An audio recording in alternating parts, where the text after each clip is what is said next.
اللهم صل على سيدنا محمد وعلى آلہ وصحبہ وسلم۔ ادھر شہر میں کھلبلی پڑی ہوئی تھی، کتنوں نے ابو سفیان کے گھر میں پناہ لی، کتنوں نے مسجد الحرام کا رخ کیا، کتنے گھروں میں بند ہو کر بیٹھ گئے، مگر ایسے بھی تھے جنہوں نے لڑنے مرنے کی ٹھانی تھی۔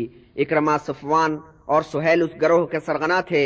ان تین سرکش جوانوں نے ایک اچھا خاصا گروہ جمع کیا اور کوہ قبیس پر جا کر مورچہ جما لیا، مگر اسی کوہ قبیس پر ان سے الگ ایک چوٹی پر ایک بوڑھا کھڑا تھا، اس کے ساتھ ایک لڑکی تھی۔ یہ مکہ کا وہ نابینا بزرگ تھا جس کا نام ابو قحافہ تھا، حضرت ابو بکر صدیق کے والد گرامی اور ہمشیرہ قریبہ۔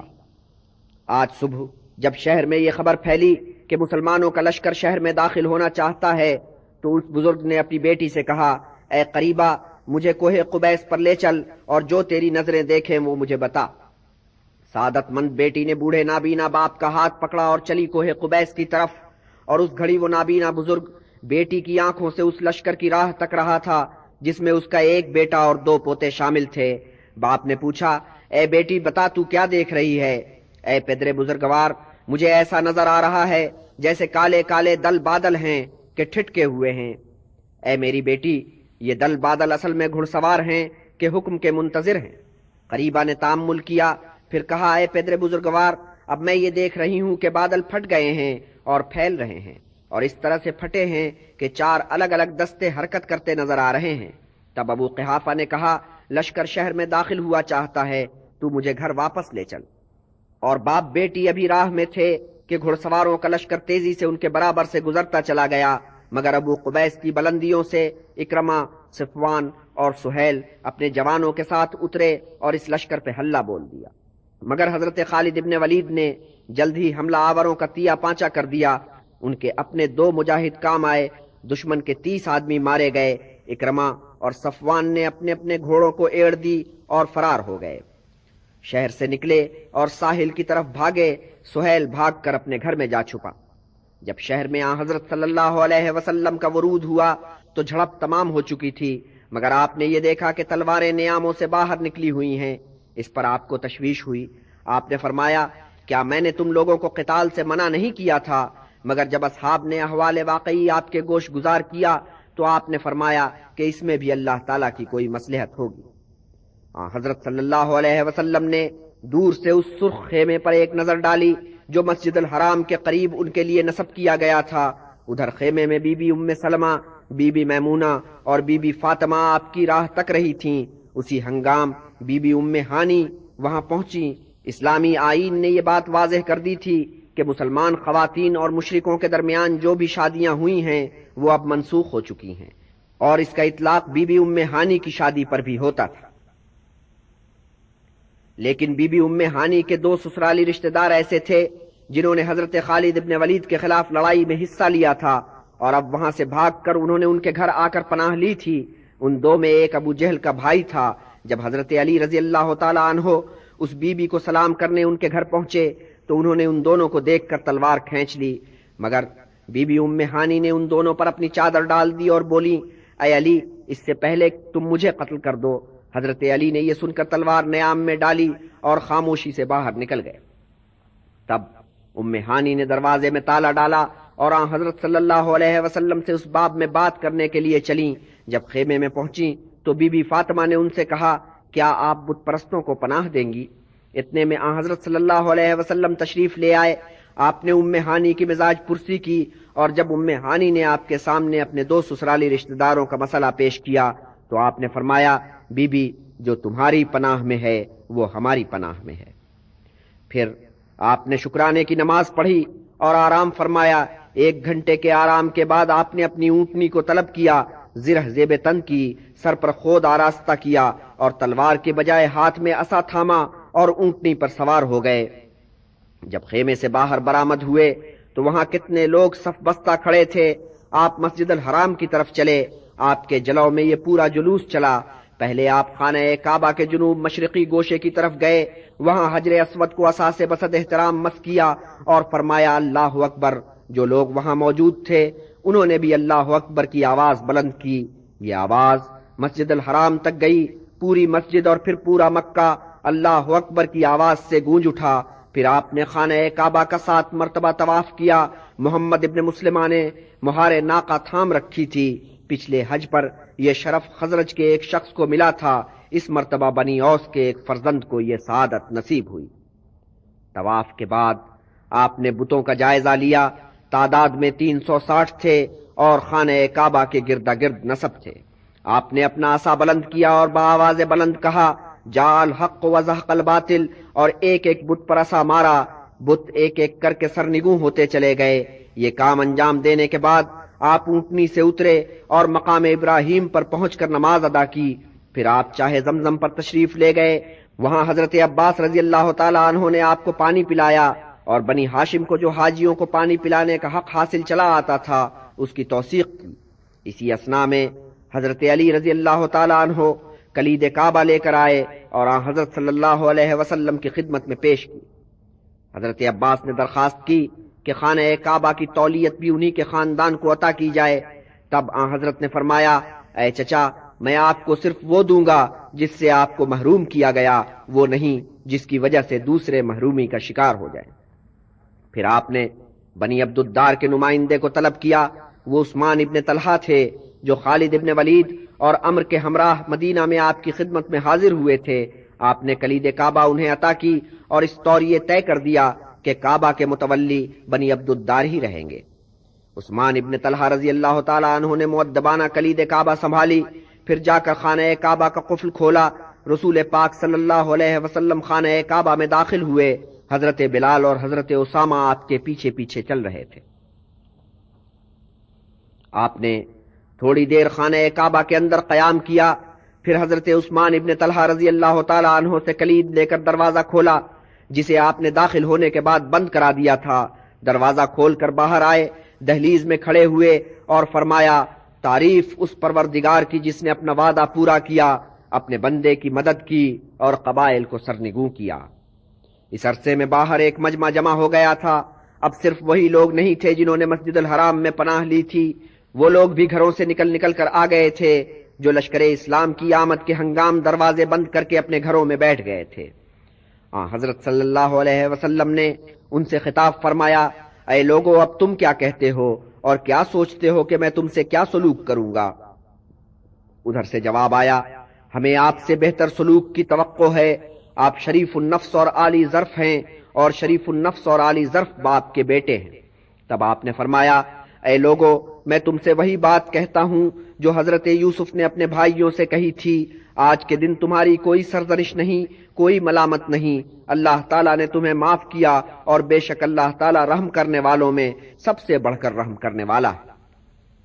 اس اثناء میں حضرت ابو بکر صدیق رضی اللہ تعالیٰ عنہ مسجد الحرام سے نکل کر اپنے والد بزرگوار کی خدمت میں پہنچ گئے تھے اور اب وہ نابینا باپ کا ہاتھ پکڑ کر انہیں آن حضرت کی خدمت میں لا رہے تھے۔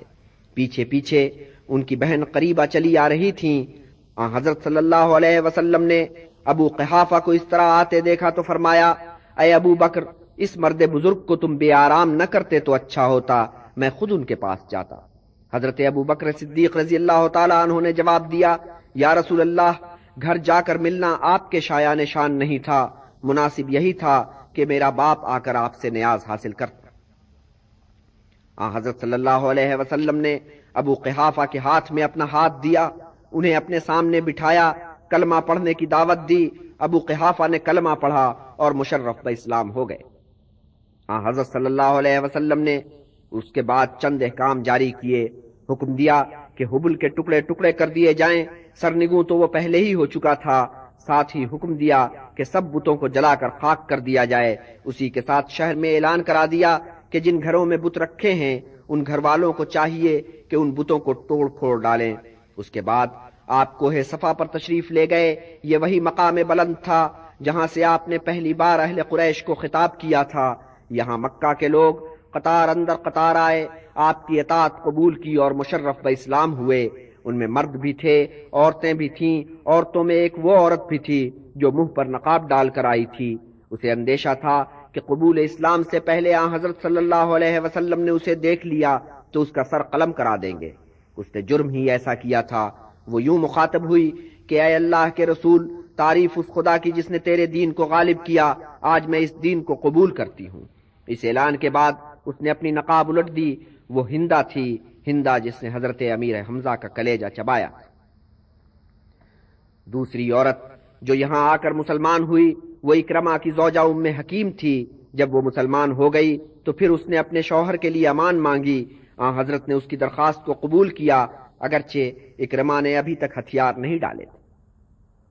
پھر حضور نے مجمع پر ایک نظر ڈالی، چہروں کا جائزہ لیا، چچا سے مخاطب ہوئے، اے چچا عباس، آپ کے بھائی کے فرزند عتبہ اور موتب مجھے دکھائی نہیں دے رہے ہیں۔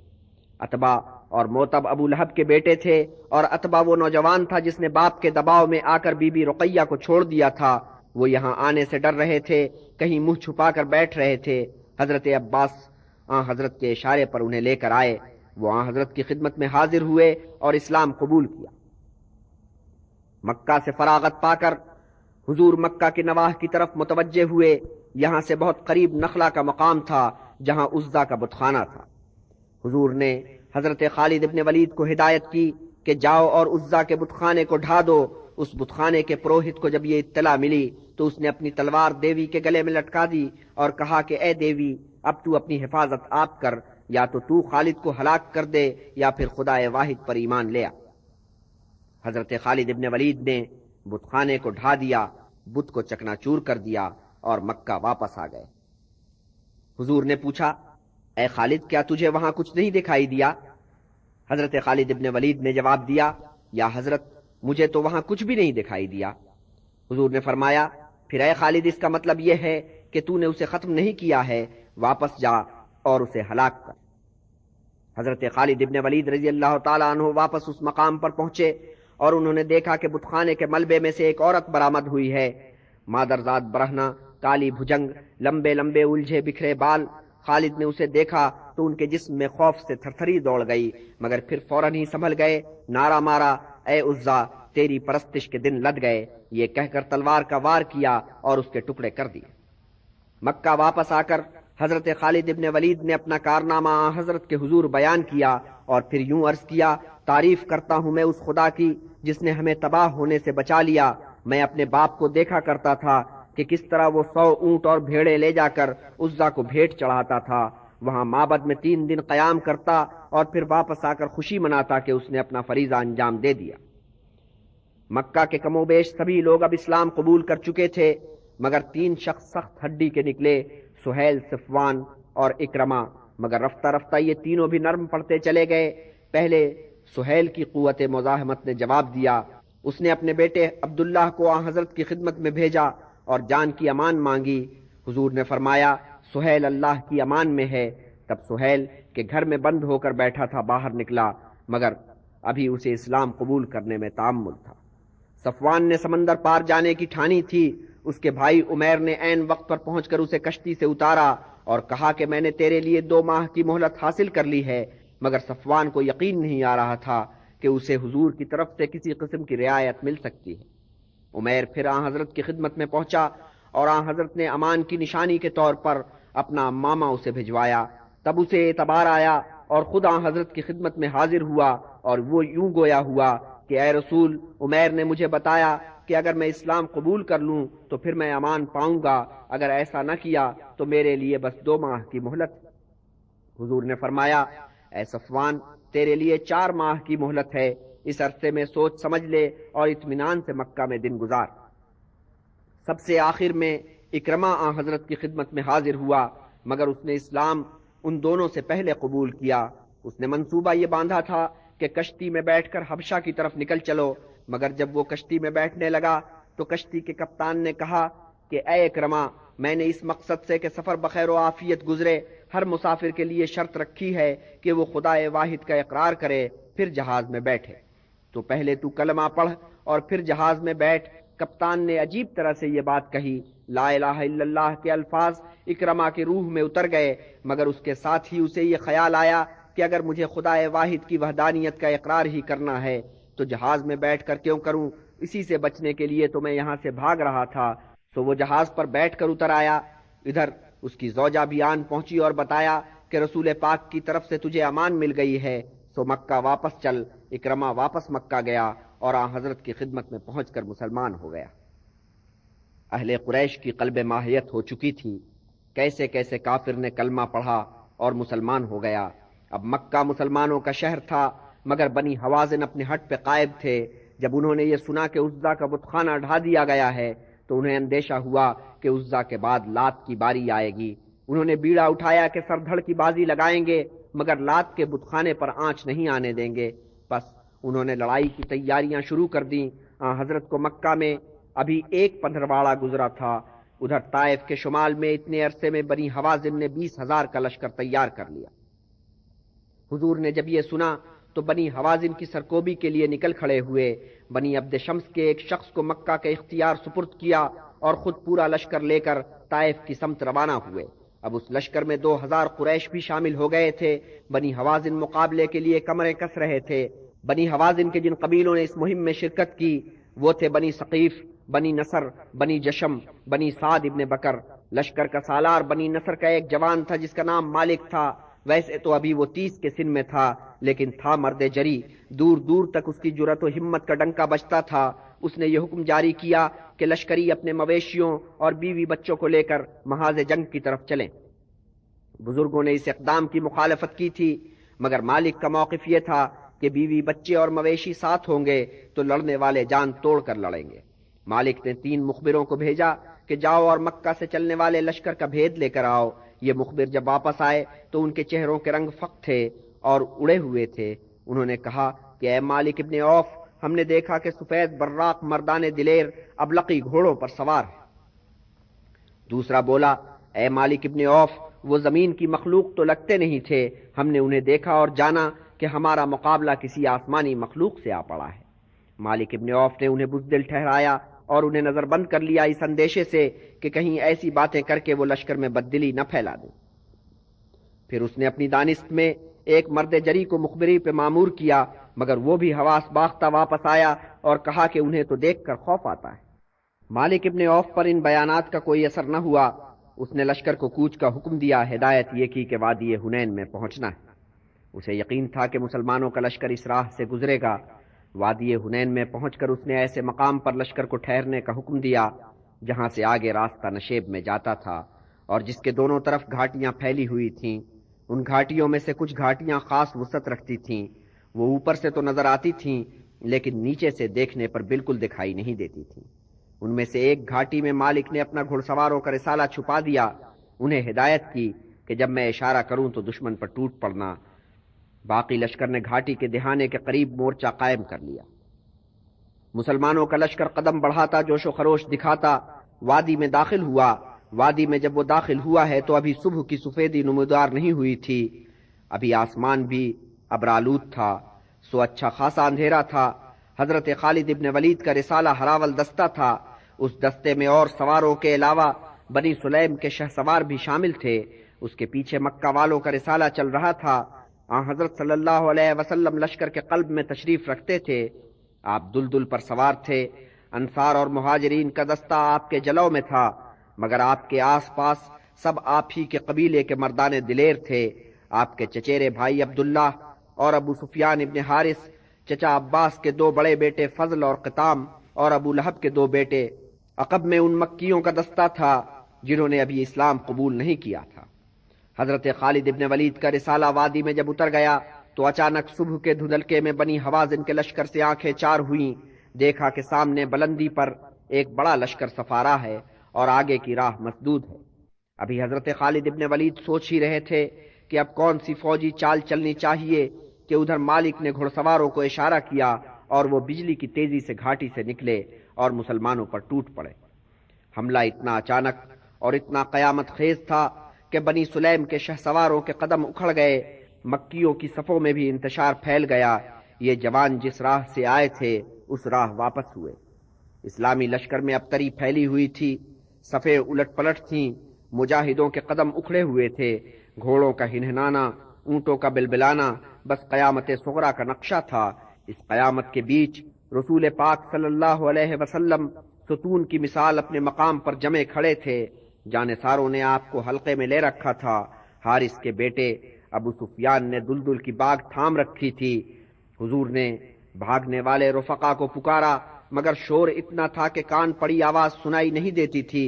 تب آپ نے چچا عباس سے رجوع کیا، جن کی آواز بہت بلند تھی، اور حضرت عباس نے بڑی آواز سے پکارا، اے ببول کی چھاؤں میں بیعت کرنے والے رفیقو، اے شجری حلیفو۔ حضرت عباس نے بار بار آواز بلند کی، بار بار رفیقا نے گریز پا کو آواز دی، بیعت عقبہ کا حوالہ دے کر انہیں پکارا، بیعت حدیبیہ کا حوالہ دیا۔ تھوڑی ہی دیر میں لبیک لبیک کی آوازیں بلند ہوئیں اور لوگ پلٹ کر آنے لگے اور رسول پاک صلی اللہ علیہ وسلم کے گرد اکٹھے ہونے لگے۔ اب یلغار کرتے ہوئے دشمن سے ڈٹ کر مقابلہ ہونے لگا، اور حضرت صلی اللہ علیہ وسلم نے یوں کیا کہ مٹھی بھر کنکریاں لے کر دشمن کی طرف پھینکی، اور اس کے ساتھ ہی اچانک جنگ کا پانسا پلٹ گیا۔ دشمن کے قدم اکھڑ گئے۔ مالک بہت بے جگری سے لڑا، مگر پسپائی اس کا مقدر تھی۔ بنی ثقیف کے سورماؤں کو سمیٹ کر میدان جنگ سے کھسک گیا اور طائف کی فصیلوں کے پیچھے جا کر پناہ لی۔ باقی لشکر کا نخلا کے مقام تک تعاقب کیا گیا، وہاں تک جا کر اسلامی لشکر اپنے پڑاؤ پر واپس آ گیا۔ بنی حوازن کی عورتوں اور بچوں کو کہ لشکر کے ہمراہ تھے اسیر بنا لیا گیا۔ کتنے اونٹ، بھیڑیں، بکریاں اور ساتھ میں 4000 اونس کے برابر چاندی، یہ مال غنیمت کے طور پہ ہاتھ آیا۔ بنی حوازن کے لشکر میں ایک دستہ بنی سعد ابن بکر کا تھا۔ یہ وہی قبیلہ تھا جس کے بیچ حضور نے اپنی شیرخواری اور بچپن کے دن بسر کیے تھے۔ انہی میں ایک سن رسیدہ خاتون تھی جس نے اپنے اسیر کرنے والوں کو جھڑکا کہ بدنصیبو، تم اپنے رسول کی بہن کو اسیر بناتے ہو۔ ان لوگوں نے اس کی بات کا اعتبار تو نہیں کیا، مگر اتنی رعایت بہرحال برتی کہ اسے حضور کے خدمت میں لے جا کر کھڑا کر دیا۔ حضرت کو اس خاتون نے دیکھا اور کہا، اے محمد، میں تیری بہن ہوں۔ حضرت صلی اللہ علیہ وسلم نے کسی قدر تعجب سے اور بہت غور سے اسے دیکھا۔ اس کی عمر 70 کے لگ بھگ ہوگی۔ حضور نے کہا، اے بزرگ عورت، اس کی کوئی نشانی ہے؟ ہاں ہے، عورت نے کہا، اور اپنے جسم پر ایک نشان دکھایا۔ اے محمد، جب میں تجھے وادی سرار میں لے کر جا رہی تھی تو تو نے مجھے کاٹ کھایا تھا۔ ہم اس وقت گدڑیوں کے ساتھ جا رہے تھے۔ تب حضرت نے اس خاتون کو پہچانا، وہ آپ کی رضائی بہن تھیں، اس نسبت سے کہ بی بی حلیمہ اور حارث کی بیٹی تھیں۔ آپ نے انہیں فرش پر عزت کے ساتھ بٹھایا اور بی بی حلیمہ اور حارث کی خیریت پوچھی۔ اس بی بی نے بتایا کہ دونوں برسوں ہوئے دنیا سے کوچ کر گئے۔ آپ نے ان دونوں کو یاد کیا اور آپ کی آنکھوں میں آنسو بھر آئے۔ پھر آپ نے اس خاتون سے کہا، تم چاہو تو ہمارے ساتھ رہو اور چاہو تو واپس اپنے قبیلے میں چلی جاؤ۔ اس نے کہا، ویسے تو میں مسلمان ہونا چاہتی ہوں، مگر رہوں گی اپنے قبیلے والوں کے ساتھ۔ آپ نے انہیں تحائف دیے، فرمایا کہ بی بی، ہم اپنی مہم پہ جاتے ہیں، واپس آ کر تم سے ملیں گے۔ اور پھر آپ طائف کی مہم پہ روانہ ہو گئے۔ بنی ثقیف طائف میں قلعہ بند ہو کر بیٹھ گئے تھے۔ یہ فصیلوں والا شہر بہت سخت جان نکلا۔ لشکر اسلام نے کم و بیش 2 ہفتوں تک اس کی ناکہ بندی کیے رکھی، مگر طائف والے ٹس سے مس نہ ہوئے۔ انہوں نے شہر کے اندر سال بھر کا کھانے پینے کا سامان جمع کر رکھا تھا۔ تیر و تفنگ کے حملوں کو روکنے میں بھی طاق تھے۔ محاصرہ جاری تھا کہ حضور نے ایک خواب دیکھا، جیسے آپ کو پیالے میں مکھن پیش کیا گیا ہے۔ ایک مرغا کہیں سے نمودار ہوتا ہے، پیالے میں چونچ مارتا ہے اور پیالے کے 2 ٹکڑے ہو جاتے ہیں۔ اور حضرت ابو بکر صدیق نے اس پر یوں کہا کہ شاید اس محاصرے سے جو مطلوب ہے وہ حاصل نہیں ہوگا۔ حضور پہلے ہی اس نتیجے پر پہنچ چکے تھے۔ آپ نے محاصرہ اٹھا لیا اور کوچ کے لیے تیار ہوئے۔ کسی صحابی نے گزارش کی کہ یا رسول اللہ، اہل طائف کے حق میں بد دعا کیجئے۔ آپ نے ہاتھ اٹھائے اور دعا کی کہ یا الہی، اہل طائف کو ہدایت دے۔ تب آپ نے لشکر کو کوچ کا حکم دیا۔ واپسی کا سفر شروع ہوا۔ یہ لشکر چلتے چلتے جیرانہ کے مقام پر پہنچا، جہاں آپ نے پڑاؤ کیا۔ لشکر کے ساتھ اسیر بھی بڑی تعداد میں تھے۔ یہ عورتیں اور بچے تھے کہ لگ بھگ 6000 کی تعداد میں تھے۔ یہ سب اسیر بہت پھٹے حالوں تھے۔ حضور نے ایک شخص کو مکہ روانہ کیا کہ وہاں سے ان اسیروں کے لیے نیا لباس خرید کر لاؤ۔ ان ملبوسات کے لیے رقم اس چاندی میں سے نکالی گئی جو مال غنیمت میں ہاتھ آئی تھی۔ مال غنیمت میں اونٹ 24000 تھے۔ بھیڑ بکریوں کو کسی نے شمار کرنے کی زحمت ہی نہیں کی۔ اندازہ یہ تھا کہ ان کی تعداد 40000 کے لگ بھگ تھی۔ لشکر میں ایسے بھی تھے جو چاہتے تھے کہ مال غنیمت جلد تقسیم ہو اور جلد انہیں اپنا حصہ ملے۔ ادھر رسول پاک صلی اللہ علیہ وسلم کو ابھی اس تقسیم میں تعامل تھا۔ آپ کو یہ خیال تھا کہ بنی حوازن کی طرف سے کوئی وفد آئے گا اور نرمی اور رعایت برتنے کی اپیل کرے گا۔ ہاں، مال غنیمت میں 5واں حصہ تو آپ کا تھا، اس حصے کا استعمال اسی قسم کا تھا جس قسم کا استعمال زکوٰۃ کی رقم کا کیا جاتا ہے۔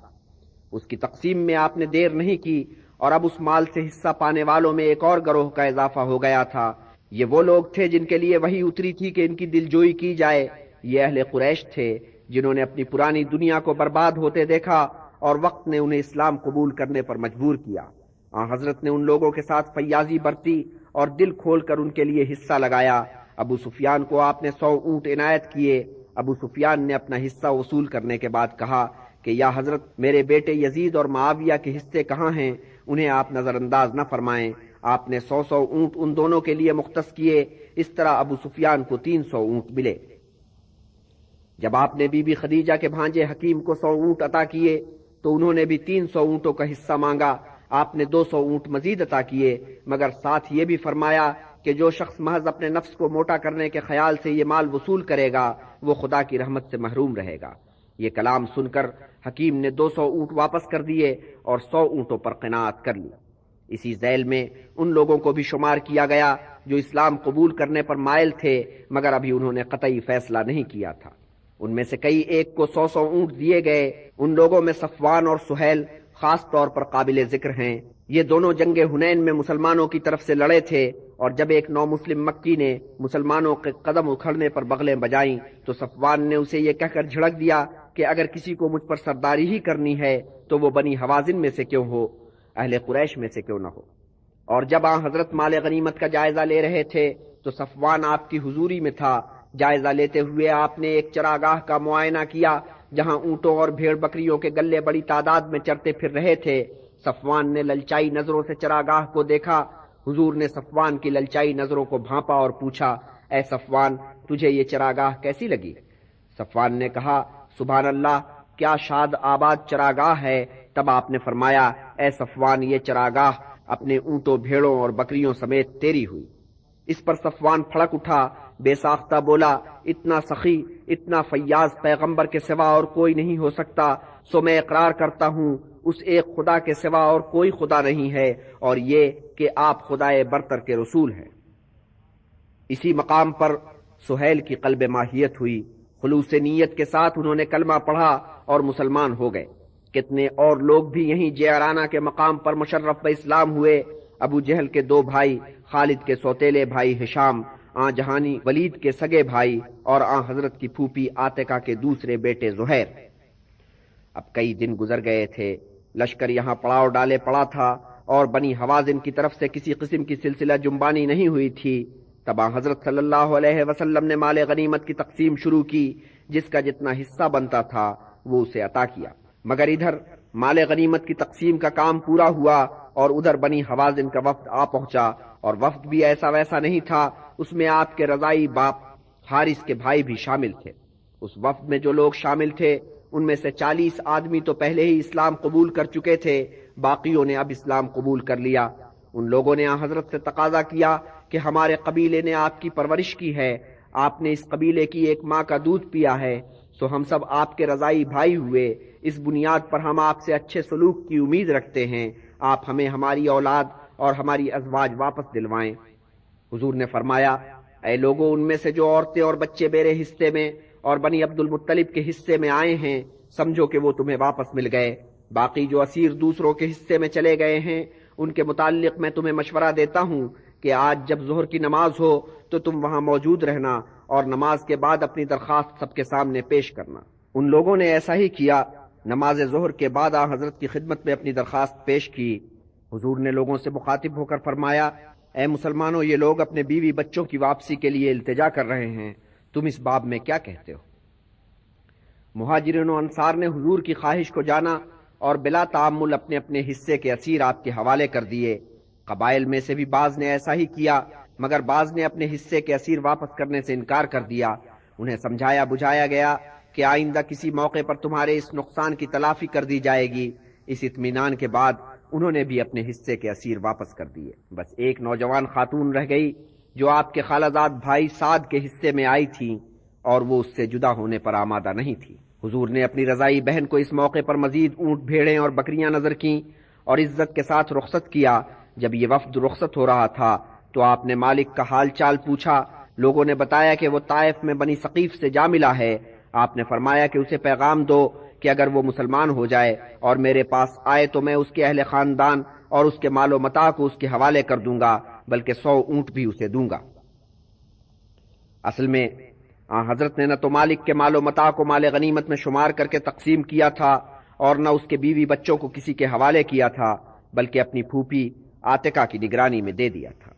جب مالک کو حضرت کا پیغام ملا تو وہ ایک رات خاموشی سے طائف سے نکلا اور سیدھا لشکر اسلام کی چھاؤنی پہنچا۔ وہاں اس نے قبول اسلام کیا اور حضور کی خدمت میں حاضری دی۔ آپ نے اسے ایک گروہ مسلمین کا سردار بنایا جس میں بنی حوازن کے لوگ اکٹھے تھے۔ اس قبیلے کے لوگ اسلام قبول کرتے چلے جا رہے تھے اور یہ گروہ بڑھتا پھیلتا جا رہا تھا۔ حضور نے اس کے بعد مالک کو ہدایت کی کہ بنی ثقیف سے نمٹو، ان لوگوں کو کسی صورت چین سے مت بیٹھنے دو۔ مگر نو مسلموں پر حضور کی عنایات دیکھ کر انصار کے بعض حلقوں میں ایک بے اطمینانی کی لہر دوڑ گئی تھی۔ ان 4000 انصار میں جو لشکر میں شامل تھے زیادہ تر غریب غربا تھے، مگر مال غنیمت میں سے جو حصہ انہیں ملا تھا وہ واجبی تھا۔ یوں سمجھیے کہ ہر ایک کے حصے میں 4 اونٹ آئے تھے۔ ان کا خیال تھا کہ ان کے حصے میں جو اسیر آئے ہیں ان کے وارثوں سے انہیں معاوضے کے طور پر اچھی رقم مل جائے گی، مگر حضرت کی خوشی کی خاطر انہوں نے یہ اسیر بھی کچھ لیے دیے بغیر واپس کر دیے۔ ادھر وہ یہ دیکھ رہے تھے کہ اہل قریش کی 16 بااثر شخصیتوں پر اور دوسرے قبیلے کے سرداروں پر لطف و عنایات کی بارش ہو رہی ہے، اور جن پر لطف و عنایات کی بارش ہو رہی تھی وہ خیر سے کھاتے پیتے لوگ تھے۔ ادھر ان کی اپنی مالی حالت سقیم تھی، مگر ان میں سے کسی پر کوئی عنایت نہیں ہوئی تھی۔ مال غنیمت کے حصے بکرے میں جتنا حصہ ان کا بنتا تھا بس اتنا مل گیا تھا۔ ویسے تو مہاجروں پر بھی کون سی خصوصی عنایت ہوئی تھی، انہیں بھی جو کچھ ملا تھا حصہ رسد ہی ملا تھا، مگر انصار کے لیے یہ بات وجہ تسلی نہیں بن سکتی تھی۔ وہ تو یوں سوچتے تھے کہ جن لوگوں پر عنایات کی بارش ہوئی ہیں وہ قریشی ہیں اور مہاجروں کے اقربا میں سے۔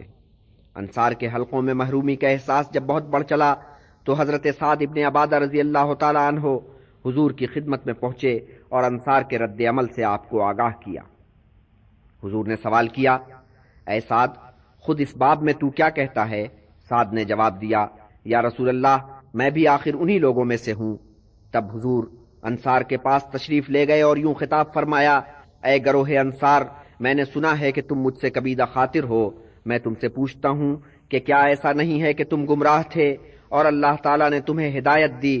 تم مفلس و نادار تھے، پاک پروردگار نے تمہیں توانگری بخشی۔ تم ایک دوسرے کے دشمن تھے اور خدائے بزرگ نے تمہارے دلوں کو آپس میں ملا دیا۔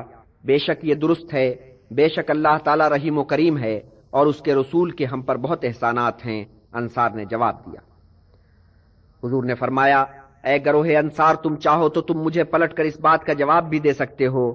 انصار نے کہا، یا رسول اللہ، ہم آپ کو پلٹ کر کیا جواب دے سکتے ہیں؟ حضور نے فرمایا، اے گروہ انصار، تم اگر چاہو تو تم مجھے 2 ٹوک جواب دے سکتے ہو کہ حضور آپ کو آپ کے لوگوں نے رد کر دیا تھا، ہم نے آپ کو قبول کیا۔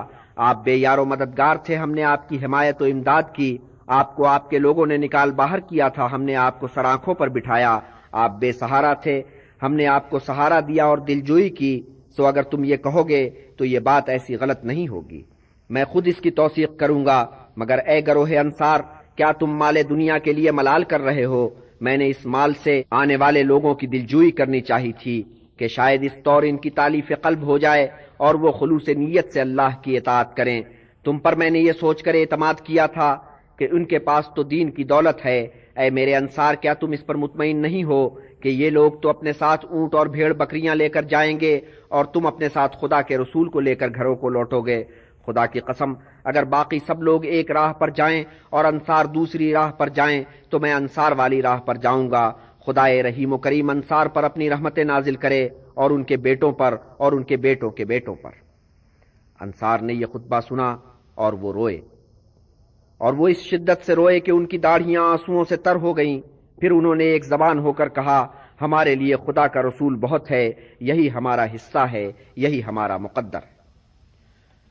رسول پاک صلی اللہ علیہ وسلم جیرانہ سے مکہ تشریف لے گئے، وہاں عمرہ کیا، پھر وہاں سے مدینہ کی راہ لی۔ مدینہ سے ابھی دور تھے کہ بنی ثقیف میں سے ایک شخص کہ نام اس کا عروہ تھا بھاگتا دوڑتا آپ کی خدمت میں پہنچا۔ یہ شخص جنگ حنین کے دنوں میں یمن کے سفر پہ گیا ہوا تھا۔ واپس آیا تو اس نے آن حضرت کی فتح کا احوال سنا۔ اسے یہ فتح ایک معجزہ معلوم ہوئی۔ حضور سے متاثر تو وہ اس زمانے میں ہو گیا تھا جب صلح حدیبیہ کے موقع پہ آپ کو دیکھا تھا۔ اب اسے یقین ہو گیا کہ رسول سچے۔ اس نے آن حضرت کی اطاعت قبول کی اور مسلمان ہو گیا۔ مسلمان ہو جانے کے بعد عروہ نے آن حضرت سے عرض کیا، یا رسول اللہ، اب مجھے آپ اجازت دیجئے کہ طائف جا کر بنی ثقیف کو اسلام قبول کرنے پر آمادہ کروں۔ حضور نے فرمایا، اے عروہ، وہ لوگ تجھے قتل کر ڈالیں گے۔ عروہ نے کہا، یا رسول اللہ، وہ لوگ مجھے اپنی پیلوٹی کی اولاد سے بھی زیادہ عزیز رکھتے ہیں۔ حضور نے پھر فرمایا، اے عروہ، وہ لوگ تجھے قتل کر ڈالیں گے۔ مگر عروہ نے تیسری دفعہ پھر طائف جانے کی اجازت چاہی۔ تب حضور نے فرمایا، اچھا عزیز، اگر تو جانے پر تل گیا ہے تو چلا جا۔ مگر حضور نے جو کچھ فرمایا تھا وہ پورا ہوا۔ ان لوگوں نے اس کے گھر کے گرد گھیرا ڈال لیا اور تیر برسانے شروع کر دیے۔ ایک تیر اس کے آ کر لگا، اس سے وہ گھائل ہوا اور جاں پر نہ ہو سکا۔ اہل خاندان نے مرتے وقت اس سے پوچھا، اے عروہ، تو اپنی موت کے باب میں کیا کہتا ہے؟ بولا، میں باری تعالیٰ کا شکر ادا کرتا ہوں کہ اس نے مجھے اپنی آغوش رحمت میں لے لیا۔ پھر اس نے انہیں وصیت کی کہ اسے ان شہداء کے قریب دفن کیا جائے جنہوں نے محاصرہ طائف کے دوران شہادت پائی، اور اہل خاندان نے اس کی وصیت پوری کی۔ جب آن حضرت کو اس کی موت کی خبر ملی تو آپ نے فرمایا کہ وہ اہل یاسین کی مثال تھا جس نے اپنے لوگوں کو خدا تعالیٰ پر ایمان لانے کی دعوت دی اور انہوں نے اسے قتل کر ڈالا۔ اور عروہ کے انتقال کے بعد اس کا بیٹا اور بھتیجا دونوں طائف سے نکلے اور مدینہ آ کر مسلمان ہو گئے۔ مگر عبداللہ ابن رواحہ کی موت اس اعتبار سے اہم تھی کہ وہ صحابی ہونے کے ساتھ ساتھ شاعر بھی تھے، لیکن اس عہد میں بڑے شاعر دو تھے، لبید اور کعب ابن زہیر۔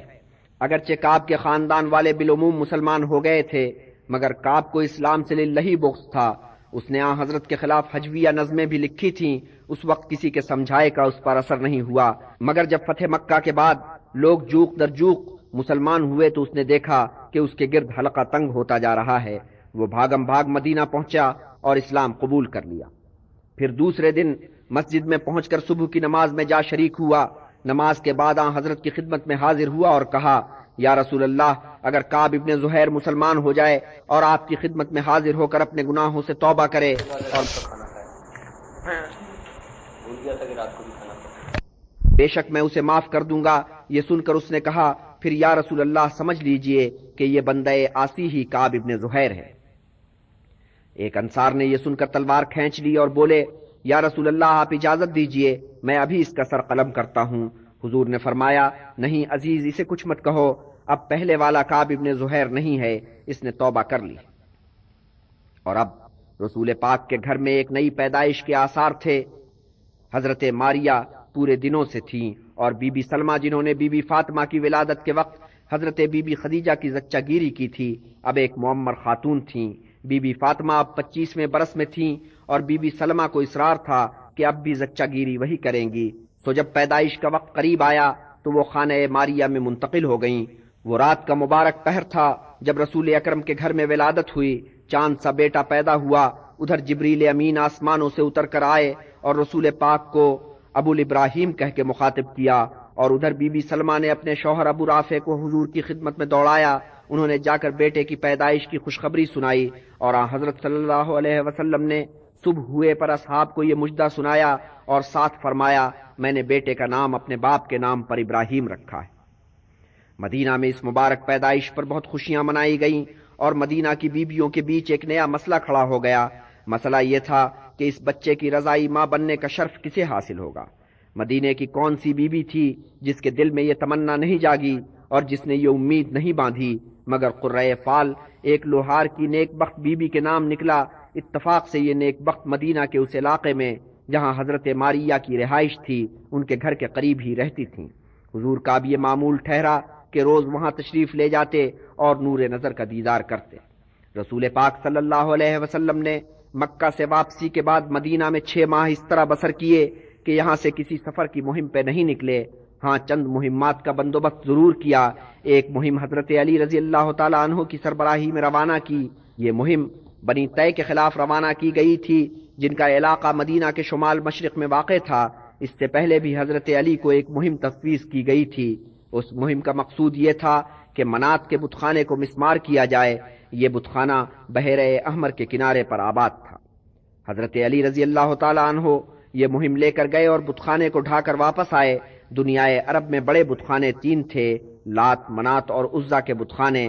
لات اور عزا کے بت خانے ڈھائے جا چکے تھے، اب بس منات کا بت خانہ کے طائف میں تھا، باقی رہ گیا تھا۔ ادھر بنی طے کے علاقے میں بھی ایک معبد تھا۔ اس قبیلے کے غیر عیسائی افراد اس معبد میں جاتے اور بتوں کی پوجا کرتے تھے۔ حضرت علی کی مہم کا بڑا مقصد یہی تھا کہ اس بت خانے کو بھی ٹھکانے لگا دیا جائے۔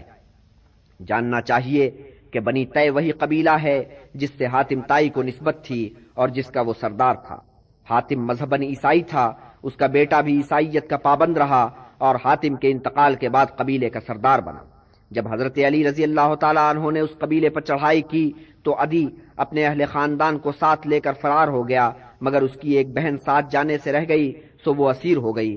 جب اسے آن حضرت کے حضور پیش کیا گیا تو وہ آپ کے قدموں پر گر پڑی اور یوں عرض پرداز ہوئی کہ اے رسول، میں حاتم طائی کی بیٹی ہوں۔ میرے باپ کا یہ شعار تھا کہ وہ اسیروں کو رہائی دیتا تھا، مہمانوں کی تواضع کرتا تھا، بھوکوں کو کھانا کھلاتا تھا اور مصیبت زدوں کے لیے آرام و آسائش کا اہتمام کرتا تھا۔ اس کے در سے کبھی کوئی سائل محروم نہیں پھرا۔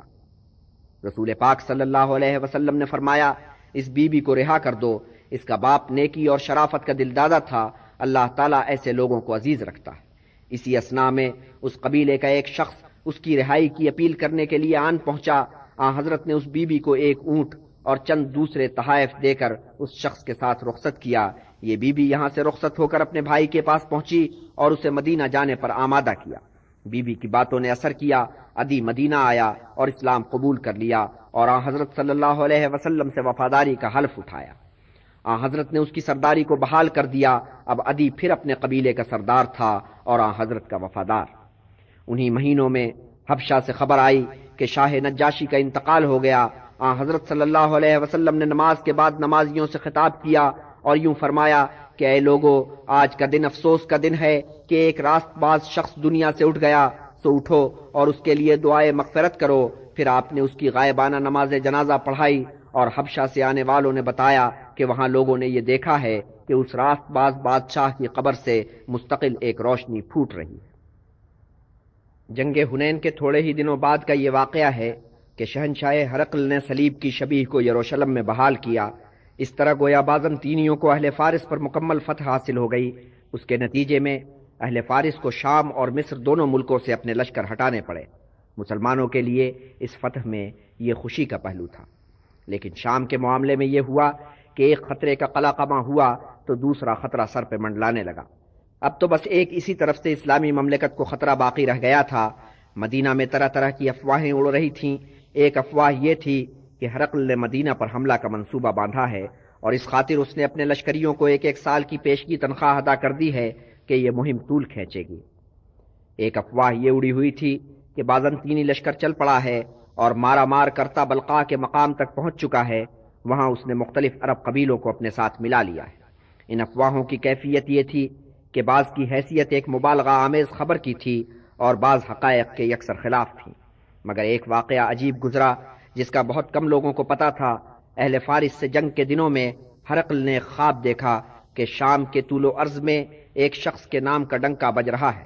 ہرقل نے طے کیا کہ یہ وہی شخص ہے جس کی طرف سے اسے ایک رقعہ موصول ہوا تھا اور جس میں اسے اسلام قبول کرنے کی دعوت دی گئی تھی۔ خواب اتنا روشن تھا اور اس طرح ہرقل اس خواب کی گرفت میں آیا کہ وہ جنوب کی طرف پیش قدمی کرتے کرتے ٹھٹک گیا۔ خود شام کا دفاع تذبذب کا شکار ہو گیا۔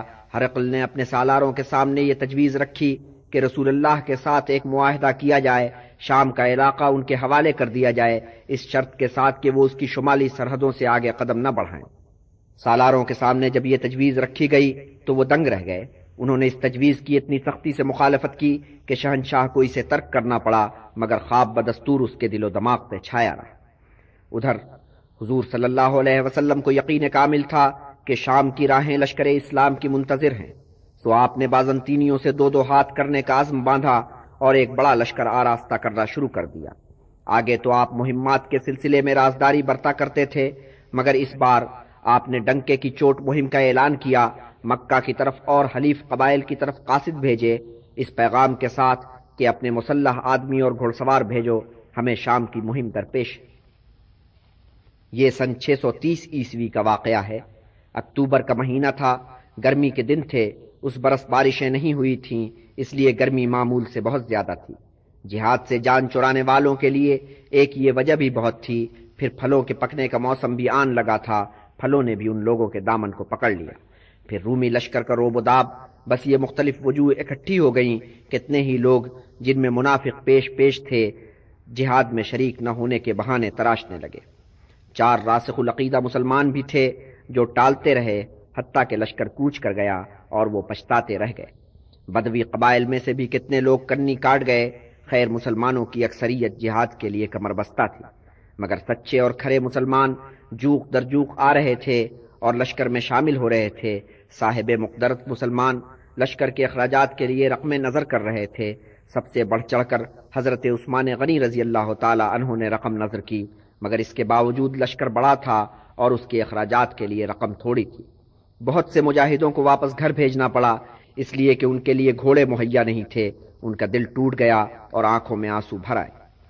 یہ 30,000 کا لشکر تھا، ان میں 10,000 گھوڑ سوار تھے۔ اس لشکر نے شہر سے باہر چھاونی چھائی ہوئی تھی۔ حضرت ابو بکر رضی اللہ تعالی عنہ اس کے نگراں تھے۔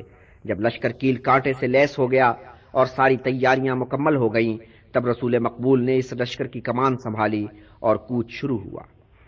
حضور نے حضرت علی کو ہدایت کی تھی کہ تم مدینے میں رہنا اور میری عدم موجودگی میں خاندان رسالت کی دیکھ بھال کرنا۔ منافقوں کو ایک موقع ہاتھ آیا، انہوں نے بے پر کی اڑائی کہ اصل میں علی رسول اللہ کے لیے بار بن گئے ہیں۔ اس مہم میں حضرت نے ان سے جان چھڑا لی ہے۔ جب یہ باتیں حضرت علی کے کانوں تک پہنچی تو وہ بہت آزردہ ہوئے۔ پھر انہیں ایسا تاؤ آیا کہ جھٹ پٹ زرہ پہنی، ہتھیار سجائے اور گھوڑے پر بیٹھ کر حضور کی خدمت میں جا پہنچے۔ حضرت کے گوش گزار کیا کہ لوگ کیا چیمگوئیاں کر رہے ہیں، استدعا کی کہ مجھے بھی ہمراہ لے چلیے۔ تب رسول پاک صلی اللہ علیہ وسلم نے فرمایا، یہ لوگ جھوٹے ہیں، میں نے جن بیویوں کو پیچھے چھوڑا ہے ان کی خاطر میں نے تم سے مدینہ میں رہنے کی اپیل کی ہے۔ اے علی، تم مجھ سے ویسی ہی نسبت رکھتے ہو جیسی نسبت موسیٰ سے ہارون کو تھی، بس اتنا فرق ہے کہ یہاں میرے بعد نبوت کا باب بند ہو چکا ہے۔ حضرت علی نے قول رسول سنا اور بہت سعادت مندی کے ساتھ واپس مدینہ چلے گئے۔ کوچ کے دوران ایک دفعہ ایسا ہوا کہ صبح ہو چکی تھی اور حضور نے ابھی وضو بھی نہیں کیا تھا۔ ادھر غازی نماز کے لیے صف بستہ کھڑے تھے، انہیں خیال پیدا ہوا کہ آج نماز میں دیر ہو جائے گی کہ سورج طلوع ہونے کو ہے۔ یہ سوچ کر آخر انہوں نے طے کیا کہ حضرت عبد الرحمن ابن عوف رضی اللہ تعالی عنہ امامت کریں۔ حضرت عبد الرحمن ابن عوف امامت کے لیے کھڑے ہوئے اور نماز شروع ہو گئی۔ ابھی ایک رکعت ہوئی تھی کہ حضور تشریف لے آئے۔ حضرت عبد الرحمن نے اچانک امامت کا مقام آپ کے لیے چھوڑنا چاہا، مگر حضرت نے اشارے سے کہا اپنی جگہ قائم رہو۔ پھر آپ نمازیوں کی صف میں شامل ہو کر عبد الرحمن ابن عوف کے پیچھے نماز پڑھنے لگے۔ جب نماز ختم ہوئی تو جو ایک رکعت آپ سے چھوٹ گئی تھی وہ آپ نے پوری کی۔ پھر فرمایا، اے لوگو، تم نے صحیح کیا کہ عبد الرحمن ابن عوف کو امام بنا لیا، کہ اس طرح مجھے ان کی امامت میں نماز پڑھنے کا موقع ملا، اور پیغمبر کو اس وقت تک موت نہیں آتی جب تک اسے اپنی قوم میں سے کسی نیک بندے کی امامت میں نماز پڑھنے کا موقع میسر نہ آئے۔ لشکر اسلام رواں دوا تھا، قیامت کی گرمی تھی اور کوچ جاری تھا۔ مدینہ بہت پیچھے رہ گیا تھا، یروشلم ابھی دور تھا، اتنی ہی دور جتنی دور یہاں سے مدینہ تھا۔ اور آپ نے فرمایا، اے نمازیو، کل انشاءاللہ تم چشمہ تبوک کے کنارے پہنچو گے، مگر اس وقت پہنچو گے جب سورج چڑھ چکا ہوگا اور دھوپ تیز ہوگی۔ مگر جان لو اور سمجھ لو کہ چشمے پر پہلے پہنچ جانے والے عجلت مت برتیں، میرے وہاں پہنچنے سے پہلے کوئی پانی پینے کی کوشش نہ کرے۔ مگر ہوا یوں کہ پہلے پہنچنے والوں میں 2 نے عجلت سے کام لیا اور چشمے سے پانی لے کر پی لیا، اور جب باقی لشکر وہاں پہنچا تو چشمے میں پانی برائے نام رہ گیا تھا۔ تب حضور نے ان 2 عجلت پسندوں کو سرزنش کی، پھر چند رفقا سے کہا چشمے میں جو تھوڑا بہت پانی نظر آ رہا ہے اسے چلو میں لے کر کسی مشک میں جمع کر لیں۔ اس ہدایت پر عمل کیا گیا، اور جب مشک میں تھوڑا پانی جمع ہو گیا تو آپ نے اس پانی میں ہاتھ دھوئے اور چہرہ دھویا، پھر اس پانی کو چٹان پر جو چشمے کے دہانے پر واقع تھی چھڑک دیا، پھر ہاتھ اٹھا کر دعا کی۔ اچانک ایسی آواز پیدا ہوئی جیسے بجلی کڑکتی ہے، اور اس کے ساتھ ہی چٹان سے پانی ابلنے لگا، اور جب تک پورا لشکر سیراب نہیں ہو گیا اور ان کی ساری ضرورتیں پوری نہیں ہو گئیں، پانی اسی طرح ابلتا رہا۔ پھر آپ نے معاذ سے کہ قریب ہی کھڑے تھے فرمایا، اے معاذ، شاید تو اس وقت تک زندہ رہے اور اس مقام پر باغوں کو پھولتے پھلتے دیکھے۔ اور رسول پاک ان 4 راسخ العقیدہ مسلمانوں کو دھیان میں لائے جو اپنی الکساہٹ میں ساتھ نہیں آ سکے تھے، اور آپ دل گرفتہ ہوئے۔ اسی عالم میں آپ نے دیکھا کہ دور گرد اڑ رہی ہے اور ایک سوار اکیلا چلا آ رہا ہے۔ ابھی منظر دھندلا تھا اور سوار کا چہرہ بھی نظر نہیں آ رہا تھا۔ آپ کے دہن مبارک سے ابو خیشم کا نام نکلا، اور سوار جب قریب پہنچا تو وہ واقعی ابو خیشم تھا۔ حضرت نے اسے دیکھ کر فرمایا، اے ابو خیشم، تیرے لیے افسوس ہے۔ مگر ابو خیشم نے جب اپنا احوال سنایا تو آپ نے اس کے لیے دعائے خیر کی، اور ابو خیشم 4 رہ جانے والے مسلمانوں میں سے تھے۔ ان کا احوال یہ تھا کہ کوچ کے 10 دن بعد وہ ایک دوپہر اپنے باغ کی طرف گئے۔ گرمی سخت تھی اور ابو خیشم کے باغ کے درخت گھنے اور سایہ دار تھے۔ باغ میں 2 خیمے نصب تھے، ایک خیمے میں ایک زوجہ نے، دوسرے خیمے میں دوسرے زوجہ نے ان کے لیے دسترخوان سجا رکھا تھا اور گھڑے میں پانی ٹھنڈا کیا ہوا تھا۔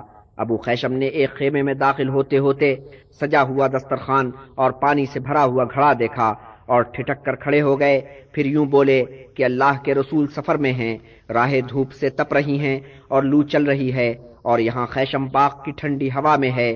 پھر انہوں نے اپنی دونوں بیویوں سے کہا کہ قسم ہے پاک پروردگار کی، میں تم دونوں میں سے کسی کے خیمے میں بھی قدم نہیں رکھوں گا۔ میں اب رسول اللہ کے حضور پہنچ کر دم لوں گا، سو میرے سفر کا سامان تیار کرو۔ ان نیک بخت بیبیوں نے جھٹ پٹ سفر کا سامان تیار کیا۔ ابو خیشم ان سامان سفر کے ساتھ جلدی سے اونٹ پر سوار ہوئے اور چل پڑے۔ لشکر نے تبوک کے مقام پر 20 دن تک پڑاؤ کیا۔ معلوم ہوا کہ بازنطینیوں کی یورش کی جو افواہیں اڑی تھیں سب بے بنیاد تھیں۔ بہرحال اس موقع پر حضور نے یہود و نصارہ کے ایک گروہ سے جو خلیج عقبہ کے سرے پر آباد تھا ایک معاہدہ کیا۔ معاہدہ یہ تھا کہ وہ لوگ سالانہ خراج ادا کیا کریں گے۔ اس کے بدلے میں انہیں یہ ضمانت دی گئی تھی کہ مملکت اسلامیہ کی طرف سے ان کے خلاف کوئی جارحانہ کارروائی نہیں ہوگی۔ اس کے بعد آپ مدینہ کی طرف واپس چلے اور حضرت خالد ابن ولید کو 420 گھوڑ سواروں کے ہمراہ دومت الجندل کی مہم پر روانہ کیا۔ یہ علاقہ تبوک کے شمال مشرق میں اس شاہراہ پر واقع تھا جو مدینہ سے عراق کی طرف جاتی تھی۔ اسی راستے سے ایک راہ شام کی طرف نکلتی تھی، سو اس مقام کی اہمیت بہت تھی۔ اس کا حکمران مذہباً عیسائی تھا۔ خالد ابن ولید کا حملہ اچانک تھا۔ اس وقت وہ حکمران سیر و شکار میں مصروف تھا۔ حضرت خالد ابن ولید رضی اللہ تعالیٰ عنہ اسے قیدی بنا کر مدینہ لائے۔ یہاں اس نے اسلام قبول کیا اور حضرت صلی اللہ علیہ وسلم کا حلیف بن گئے۔ جب حضور تبوک سے مدینہ واپس پہنچے تو یہ افسوسناک خبر آپ کو ملی کہ آپ کی عزیز بیٹی ام کلثوم کا انتقال ہو چکا ہے۔ حضور نے بیٹی کی قبر پر جا کر فاتحہ پڑھی اور مغفرت کے لیے دعا کی۔ اب وہ منافق لوگ جنہوں نے جہاد میں شریک ہونے سے گریز کیا تھا پشیمان ہو کر حضور کی خدمت میں حاضر ہوئے اور بہت عذر معذرت کی۔ حضرت نے ان سے درگزر کیا مگر یہ بھی جتا دیا کہ اللہ تعالیٰ خوب جانتا ہے کہ کس کے دل میں کیا ہے۔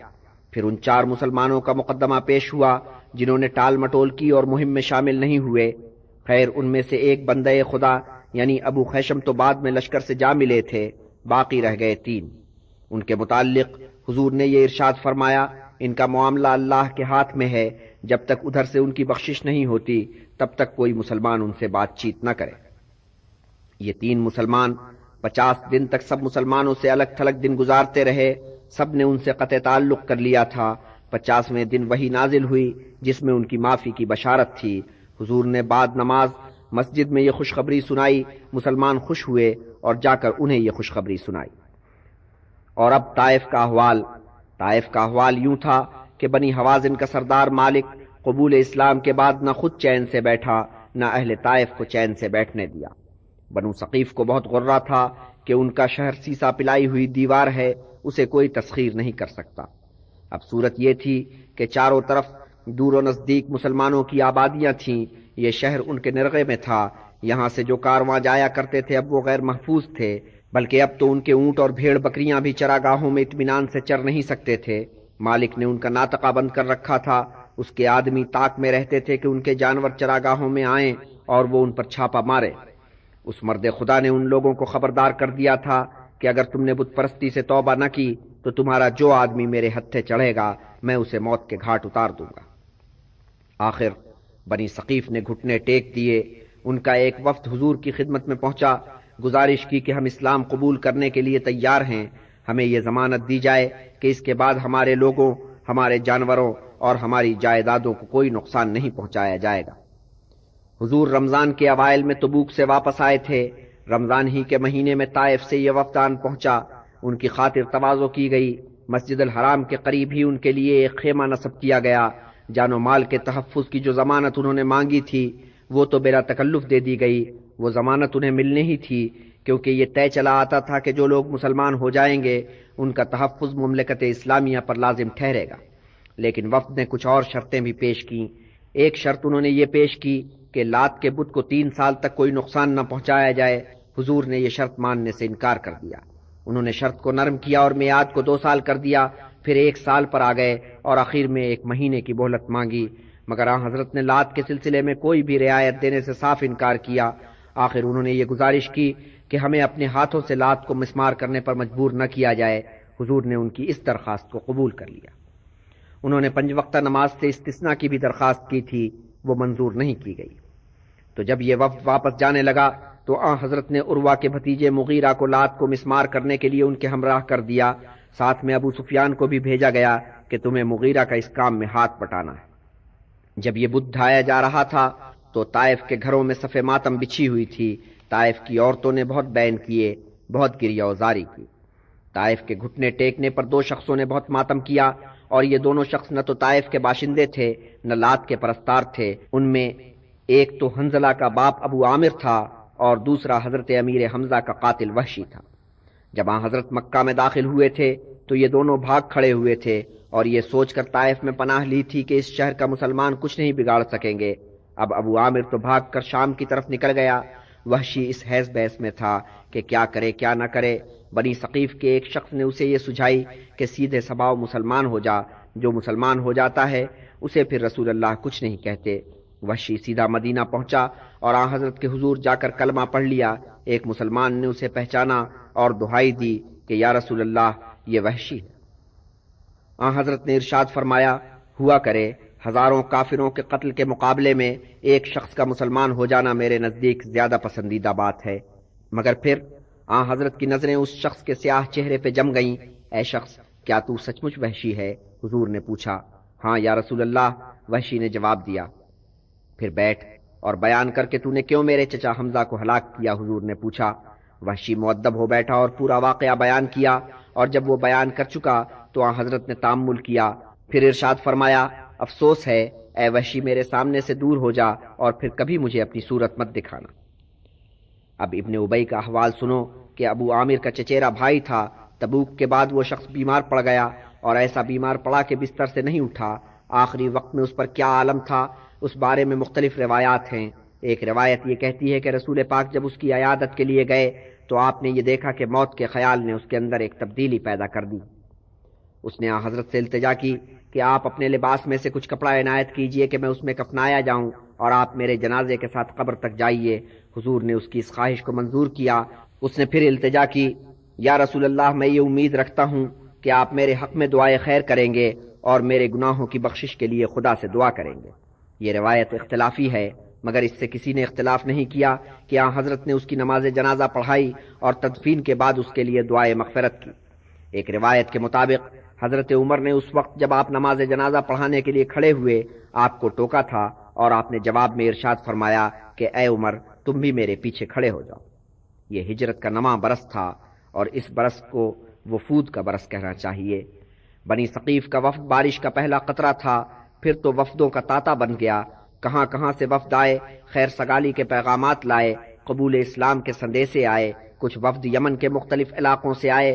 ہمیری شہزادوں کی طرف سے بھی 4 رقے موصول ہوئے. انہوں نے اعلان کیا تھا کہ ہم نے بت پرستی سے توبہ کی اور اسلام قبول کیا